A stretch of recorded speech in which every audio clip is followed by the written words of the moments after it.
Hello guys, today we are going to do a question of income tax, salaries chapter, Girish Ahuja and Ravi Gupta book, Simplified Approach to Income Tax, Assessment Year 24-25।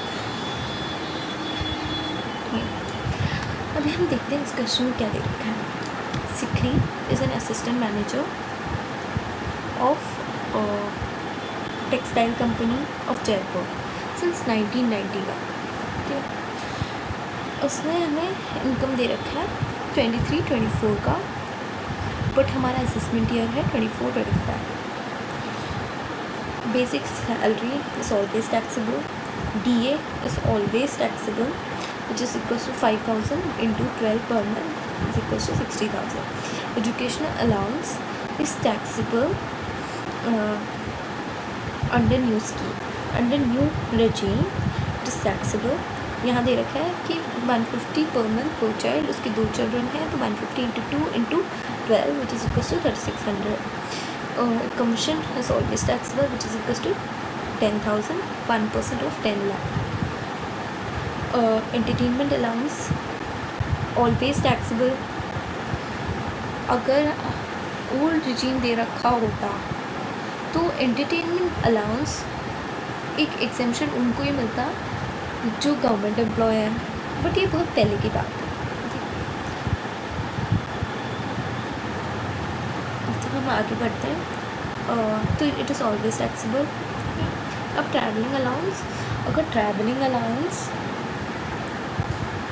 Daily allowance और convince allowance दे रखा है तो ये exempt होगा अगर ये official purpose के लिए यूज़ हो रहा है। उसमें भी कंडीशन अमाउंट रिसीव्ड और या total expenditure incurred on carrying out the purpose.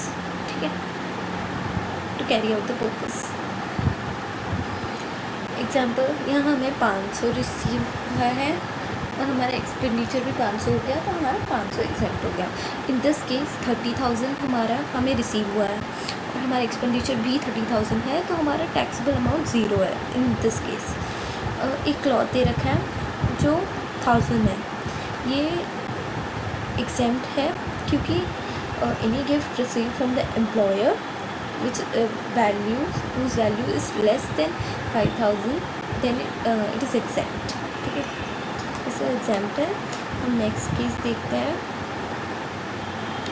He resides in the flat of the company, मतलब ये अकोमोडेशन एक रेंट फ्री अकोमोडेशन है, ये एक वर्क है और ये ओन्ड बाय एम्प्लॉयर है।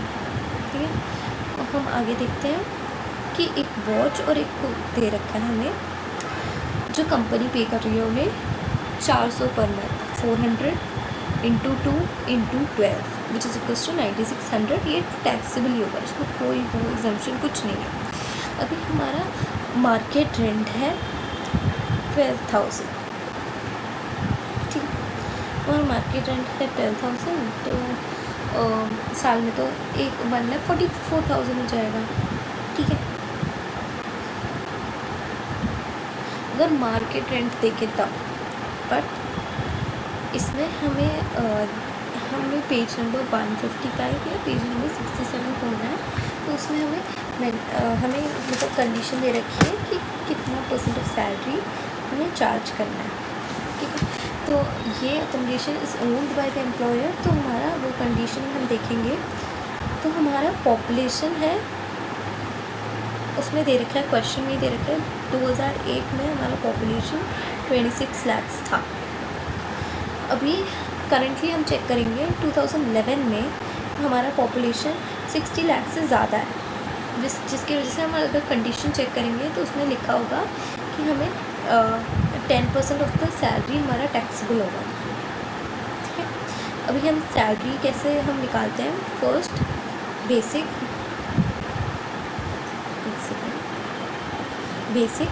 DA। ठीक है, ये एंटरटेनमेंट अलाउंस,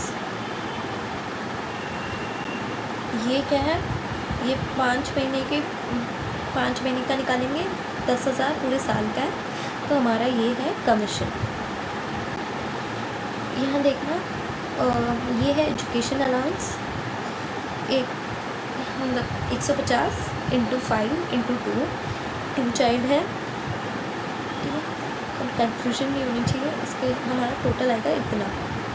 अगर हम ये मतलब आफ्टर, देखो ये for the period between 1 April to 31 August है, तो हमने 15% इसका निकाला 16,525। अब हम यहाँ देखेंगे कि 1 सितंबर टू 31 मार्च, ठीक है, 7 महीने हैं। तो उसके लिए हमने जब वो टेबल चेक किया तो हमारा 10% ऑफ सैलरी हमारा टैक्सेबल होगा। तो हम वो सैलरी निकालेंगे तो 7 महीने की सेम टू सेम जो जैसे हमने फर्स्ट केस में निकाला था 5 महीने के लिए, तो हमारा टोटल आ जाएगा 31948, ठीक है। हम यहाँ देखेंगे हमारा मैच हो रहा है 3194। अब यहाँ क्या हो रहा है कि हमें रिकवर किया हमने अमाउंट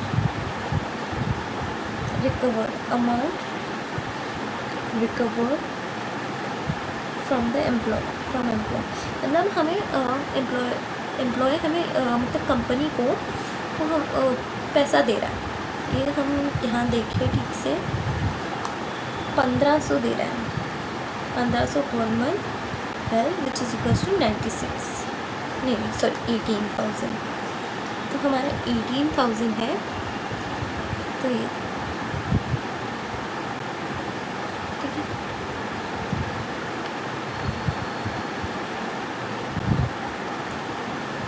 हमने ये देखा, हमारा कंडीशन देखा, तो हम यहाँ -18,000 रिकवर हुआ है।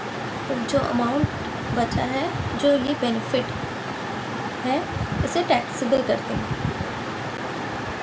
ठीक है। इससे यहाँ माइनस करके टैक्सेबल हो चुका है। हमने ये या market rent which is lower तो यही था, तो हमने ये टैक्सेबल कर दिया जो इतना, ठीक है। अभी हम नेक्स्ट पॉइंट देखेंगे वैल्यू ऑफ बुक, और वो तो हमने कर लिया। अब हम ये वाला पॉइंट देखेंगे कि हमें कार फैसिलिटी प्रोवाइड करी है, इंजन कैपेसिटी जिसकी कैपेसिटी है मोर देन 1.66 cc, ठीक है। जो पर्सनल भी हम यूज़ कर रहे हैं, मतलब पार्टली पर्सनल पार्टली ऑफिशियल, ठीक है।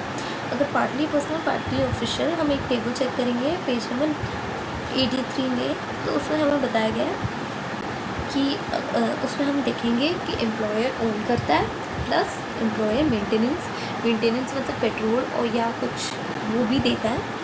तो हमारा हमें 2400 चार्ज करेंगे इंटू 12, ये टैक्सेबल होगा ये अमाउंट, कि हमने इतना बेनिफिट मतलब मिला है हमें महीने में, तो हमारा इतना टैक्सेबल हो जाएगा। तो into 12 which is equals to 28,800।